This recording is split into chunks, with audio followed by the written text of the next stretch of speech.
Hi Capricorn. Excuse me. Hi Capricorn. Let me get some water. This is Yonja from Truth is Change Pro. Or I am Yonja from Truth is Change Pro, and I'm here to do your summer solstice reading. So first I'm going to say thank you to all the people who like, shared, and subscribed to my channel. Thank you very much. So let's get started. So summer solstice consists of Cancer season, Leo season, and Virgo season. So let's get started with Cancer season, which starts from June 20th. I keep saying January. June 20th to July 27th. Alright, so your overall message for Cancer season is growth, travel. So this is definitely going to be a period of growth, obviously. And what I'm getting is that there's going to be situations and circumstances that are very unique to challenging you as a person.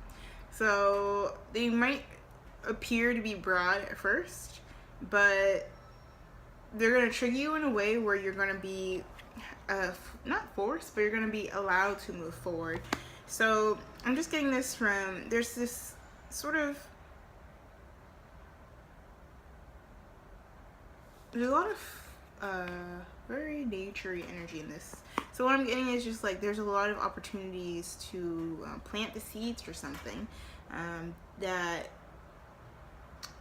will trigger your forward movement as an individual. But in order for you to plant those seeds, you have to be open to putting in the work and the time and the patience. And that's what's going to allow you to move forward, is just knowing that you're going to have to put the time and the patience, and that's maybe this part of what your challenge is during this Cancer season here, Capricorn. And it's really, I mean, I know there's, Capricorns are very independent, but there's going to be an independence in a very healthy sense they're going to be required to do. And that independence is connected with other people's I'm just seeing a very intertwined energy, being interdependent with other people. So, yeah. So, your tarot cards here are the Death card in reverse, the Queen of Swords in reverse, and the Page of Cups in reverse. Yeah, there's a situation of stagnation here with the Death card. This is a circumstance that's trying to change, like I said, that's trying to grow. And there's these messages that you're perhaps receiving that you aren't really taking very seriously, because you're facing it here with the Queen of Swords in a very objective and kind of judgmental viewpoint. Because you can see, so the Queen of the Queen of Swords in reverse is facing the Page of Cups. The Page of Cups in this light kind of seems a little bit overwhelming to the Queen of Swords, which is just like, close your mouth, like, what are you doing? and the Page of Cups is like, but I like you. So there's a situation that needs to that you're acting a little bit detached from, and this person is perhaps acting a little bit overwhelming of this communication, or it could be either way, you or another person, or this is an opportunity that seems a little bit too good to be true here. Or seems a little bit shallow, seems a little bit fake. You're just like, I don't do well with fakeness, like, get that out of here. But what the Death card here is saying is that this dynamic needs to change. This dynamic needs to flip on its head. And with the Knight of Swords at reverse as your advice, it's kind of like maybe your perspective that on it needs to change, because with the Knight of Swords here is asking you to release any sort of judgmental thoughts, any sort of biting communication, any sort of movement that is a little bit sabotaging, and allow this change to come in, because this change is being resisted, and a lot of it has to do with you connecting to your heart space here, Capricorn. Like, the beautiful thing about the Queen of Swords upright is that it's an energy very much of is balancing the logic and the heart, but with the reverse there's an overtaking of the logic, and this is reflected here with the Knight of Swords, and it's asking you to be a receiver of these messages no matter how ridiculous they seem to be. So, and this will allow you to be able to move on to your growth, like I said, your overall message. So Leo season is from July 22nd, 23rd to August 22nd. So you have creativity and gift as your overall message. And I think this goes back to what I was just saying about being a receiver, being flexible about the abundance that you're being given, and also integrating in your, no, kind of, so integrating in your life, this sort of being able to stop and take a part of the gifts, enjoy the gifts that you're receiving, knowing that the gifts that you're receiving are seeds for other future endeavors that you want to connect to. But this is gonna, you have to be really creative and flexible and open about how you are receiving this, so that you're able to allow it to be the seeds of something else. So you're allowed to like take a slice of it, but don't allow it to like die, I guess. That's what I'm getting. Because your tarot cards here are the Five of Swords, the Six of Wands, the Five of Swords, Six of Wands, and the Queen of Pentacles here. So there's this conflict or these conflicting thoughts. A lot of it has to do with your own understanding of your own self-worth, of what you feel like you're in the space, being in the space to celebrate. So maybe you're having a hard time figuring out how you can be in this very open and receptive space to have confidence that you need to be able to build a foundation, emotional foundation, or stability that you desire. You have a lot of different ideas floating around.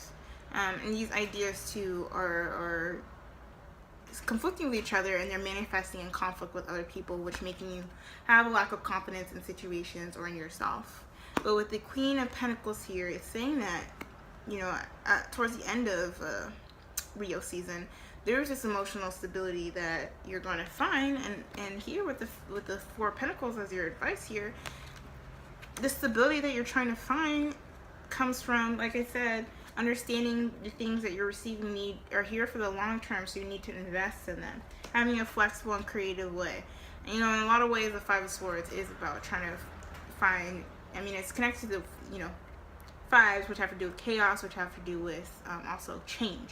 So it's changing your outlook, you know, finding the right thought that fits, so you're able to combat any sort of negative thoughts or internalizing any negative thoughts. And with the Four of Pentacles, is really asking you to concentrate on focusing on how you can create stability in your life, in your partnerships, in your friendships, in your community, in your job, whatever. And understanding that this stability you're trying to create is for the long term, and this will guide you to, here you can see here, this will guide you to the sort of external stability that you desire. The internal stability will guide you to the external stability that I know you as a Capricorn really desire to have. So, like, I guess what I'm saying is, take your, I know this is sort of stereotypical Capricorn, but take your connections with other people. Don't take your connections with other people for granted. Understand they're just important as the other terms of stability that you're trying to create. So make room for them. And for your, what do you call it? Virgo season, you have, which is from August 23rd to September 22nd, you have perseverance and voice. So it's really asking you to communicate your needs. It's asking you to communicate your needs, so you don't feel like you're just having to deal with other people's bullshit behavior, having to deal with other people's kind of weird trauma, whatever is what I'm getting, weird projections. It's like you don't have to persevere through that. You can just communicate how you're not really trying to like deal with that. And it's saying, especially, you know, with y'all Capricorns, that there's an energy that y'all have a tendency to kind of hold things back, hold things in. It's really, and kind of just deal and kind of bottle things up. But it's really saying, in order for you to be able to navigate this energy during Virgo season, you're gonna have to communicate your needs. And here with the Page of, your cards are the Page of Wands, the Ace of Wands, and the Hangman in reverse. So with the Page of Wands and the the Ace of Wands, this is what I was talking about: communicating your needs, communicating your passions, not holding back. You know, this will allow you to be here with the Ace of Wands to have this new beginning. This new a new emotionally passionate, like, beginning. whether it's a new project, a new relationship, a new friendships, group, whatever. It's like once you're open with what you want and why you want it in a very deep, passionate way, things will be able to move forward. But what could block you here potentially is the Hangman in reverse. And the Hangman in reverse speaks to having a new perspective, like I said here. With your creativity card that you had in Leo season, is having a different perspective, being really flexible, and really being open to communicate your needs, your frustrations. You know, I mean, that's what the pages are about. It's just like these messages around these fire-like messages, connection to fire energy. This is very much fire energy about this passionate things. And with your advice card here is the Empress in reverse. The Empress reverse speaks to, in this deck, it's like the Empress is looking forward. The Empress is looking forward, understanding that sometimes some things need to be dropped and released, so you're able to combat the stagnant energy. It's okay here with the Ace of Wands to start from the beginning, to start from scratch. You're not going to have a whole foundation created of how to, like, I guess, communicate your wants and needs. Like, you don't have to, like, overthink where you're going to start. You just kind of need to start here with the Hangman in reverse. Like, the Hangman is just trying to have a different perspective, or feeling stagnant, or feeling like you need to be a martyr. But this is saying release the idea of being a martyr or as any sort of feeling that you just have to deal as your perspective, so you're able to look forward and not be stuck in the past. But also so you're able to understand that abundance is present. It's really saying with the Empress is that abundance, you know, new opportunities, everything is present, and be open to recognizing that, so you don't feel like you always are in this mindset of scarcity, of feeling like you just have to deal. So yeah, so that's your reading. If you'd like a personal reading from me, email me at truthexchangetarot@gmail.com, and I have full moon and new moon readings that I do every month on my website, truthexchange.com, and on my Instagram at truthexchangetarot. So yeah, so thanks for watching. Blessings.